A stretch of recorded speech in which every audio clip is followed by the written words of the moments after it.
Bueno, pues en este instituto predomina bastante el arte. Aquí tenemos a Mortadelo y Filemón, que está hecho por los alumnos de este instituto. Allí a lo lejos está Zape, de Zipizape, y aquí está el famoso cuadro del grito.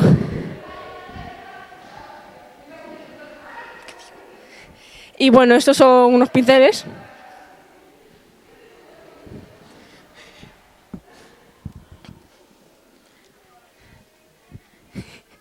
Este es Superman. ¿Qué cosa miraste? ¿Esta quién era?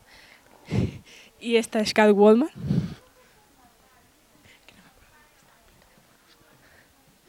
Este es Hulk, versión chica. Todos están pintados por nosotros. Esta es Harley Quinn.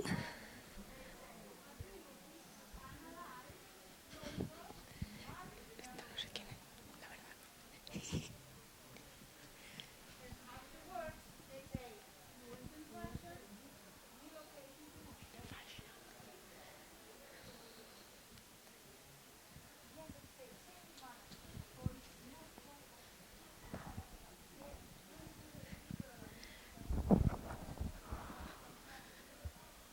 Y aquí hay una zona de descanso que, como podéis ver, hay unos puffs para poder descansar, porque claro, para venir a la clase de plástica hay muchísimas escaleras y entre clase y clase, mientras nos llega el profesor, pues nos tumbamos ahí y hablamos de la vida, vaya.